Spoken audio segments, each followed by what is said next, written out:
Hi hello सर्वांना नमस्कार. रेश्मी नाते या मराठी चॅनलमध्ये तुमचे सर्वांचे स्वागत आहे. एक लग्न असेही भाग 28.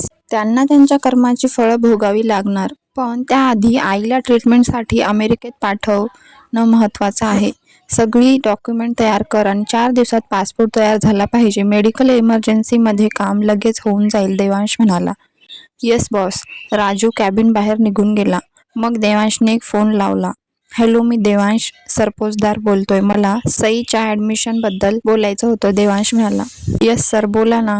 समोरील व्यक्ती.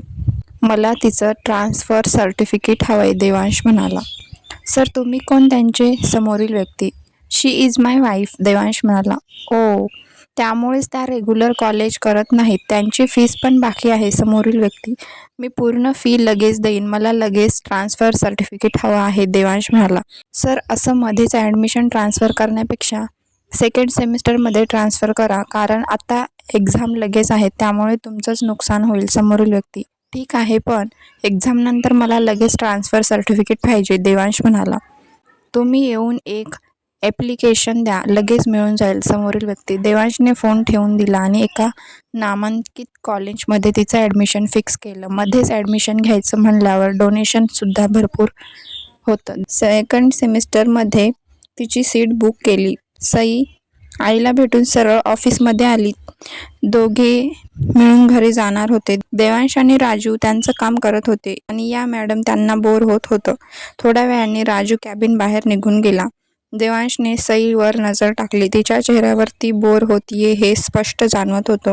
तुला घरी जायचं असेल तर मी ड्रायव्हरला सांगू का, देवांश फाईलमध्ये बघत म्हणाला. नाही नको, आता 5 वाजतील ना. तुमचा ऑफिस टाईम पण संपेल. एकदा जाऊ दे, कशाला फुकट पेट्रोल जाळायचे.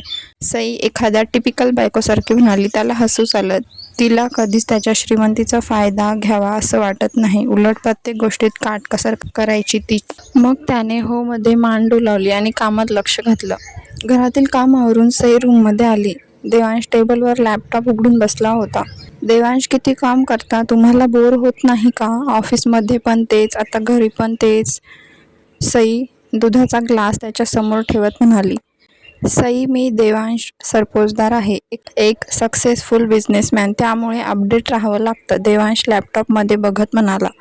मला तर जाम कंटाळा आला होता ऑफिसमध्ये, सई नाक मोडून म्हणाली. दिसत होतं ते चेहऱ्यावरून, देवांश हसत म्हणाला. तरी तुला घरी जा म्हणलं होतं ना, तूच गेली नाहीस. म्हणालीस पेट्रोल का वेस्ट करायचं, देवांशने भुवया उंचावल्या. थोडा वेळाचा तर प्रश्न होता ना. खरंच तर आहे ते. थोड्याशा साठी उगाच गाडीची डबल चक्कर झाली असती, सई म्हणाली. सई, माझ्याकडे पेट्रोलसाठी पैसे आहेत, देवांश हसत म्हणाला. मान्य आहे, तुमच्याकडे खूप पैसे आहेत. असे फुकट उडवायचे का, सई म्हणाली. आता मात्र देवांश खळखळून हसला. काय झालं, सई छोटंसं तोंड करून म्हणाली. देवांशने व्हीलचेअर तिच्याकडे वळवली आणि तिला मांडीवर बसवलं. वजनाने हलकी असल्याने त्याला ती दिवसभर जरी मांडीवर बसून राहिली तरी काही फरक पडत नसायचा.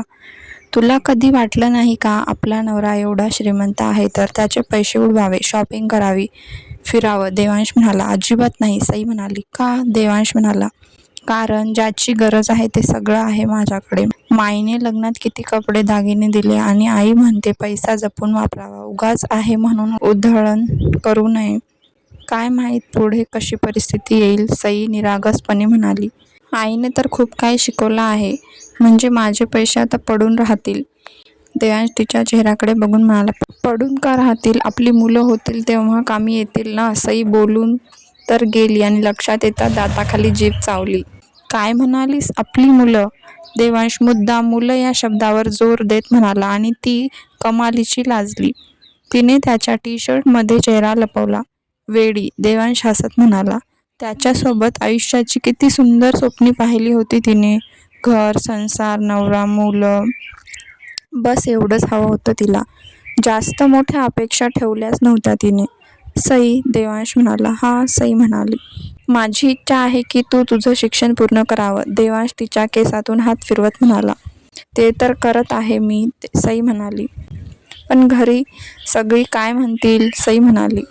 मी आहे ना, आणि आता स्वतःचा विचार कर. दुसऱ्यांना काय वाटेल यापेक्षा जास्त महत्त्वाचं हे आहे की तुला काय वाटतं, देवांश तिच्या हाताच्या बोटात त्याची बोटं गुंफून म्हणाला. जाशील ना कॉलेजला?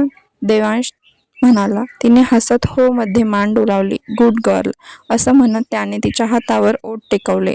शहारली ती. चरकन काटा आला तिच्या अंगावर. हृदयाची धडधड वाढली तिच्या.